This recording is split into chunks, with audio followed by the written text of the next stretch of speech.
Hello, my name is James. Don't forget to subscribe to our channel. Episode 6 of Squid Game begins with the next game beginning, despite Joon-Ho still on the prowl. Gi-Hun helps out player 1, wrapping a hooded jumper across his midriff to hide his wet patches. The poor man is clearly frightened but thus far has done a pretty good job hiding it.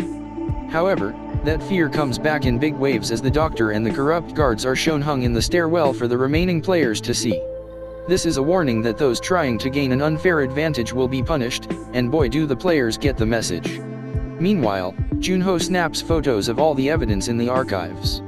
A phone call brings the front man back, and Joon-Ho into hiding, as he speaks English to whoever it is on the other line. They confirm that the next game will begin as scheduled. Taking a deep breath, he prepares to oversee what's to come next. Well, the next game sees players split into pairs. Whenever two players agree to team up, they must shake hands to seal the deal.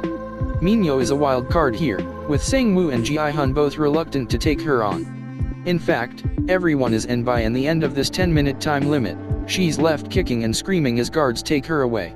Sang-woo and Ali decide to team together, leaving Gi-Hun to team up with player 1 instead. As they make their way to the designated area, each team are given bags with 10 marbles inside. The winner of this round is the player who manages to take all the marbles from the other. They have 30 minutes to do this, but that's easier said than done. Everyone has teamed up with people they trust, so this exercise is incredibly painful for all involved.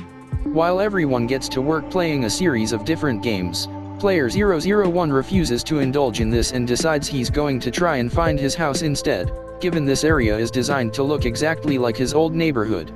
He wants to find his old house. Gi-Hun pleads with him to play, shouting at the elderly man and holding him tightly. Eventually they agree to play odd and even, although player 001 is pretty nonchalant about the whole affair. Deok-soo's minion almost beats his boss, turning and antagonizing him right at the cusp of victory. Thanks to the staff though, Deok-soo is allowed to choose a different game which saves him. At the same time, Sae Byok opens up about more of her past to Ji-Young, the player with a nose stud, including how she ran away from North Korea. She wants the prize money so she can bring her whole family together and head across to Jeju Island. Eventually the pair play, with the winner decided by who throws the marble closest to the wall. Ji-Young though sacrifices herself for Sae Byok, in a beautiful gesture as she admits she has nothing else to live for. Meanwhile, Sang-woo and Ali play and eventually decide to team up and go after other teams. Sang-woo encourages Ali to hand over his marbles, switching it for a whole bag of rocks. He double-crosses the poor man and leaves him with nothing but a bullet to the brain.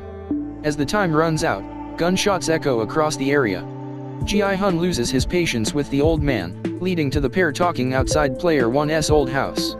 Or at least a mock-up of it anyway. Player 1 decides to give up in the end, with the pair hugging as a final gesture. Just before he goes, player 1 confirms his name is Il Nam. Gi-Hun walks away with all the marbles, tears rolling down his cheeks, as the gunshot that sounds as he walks out, breaking a million hearts watching this show.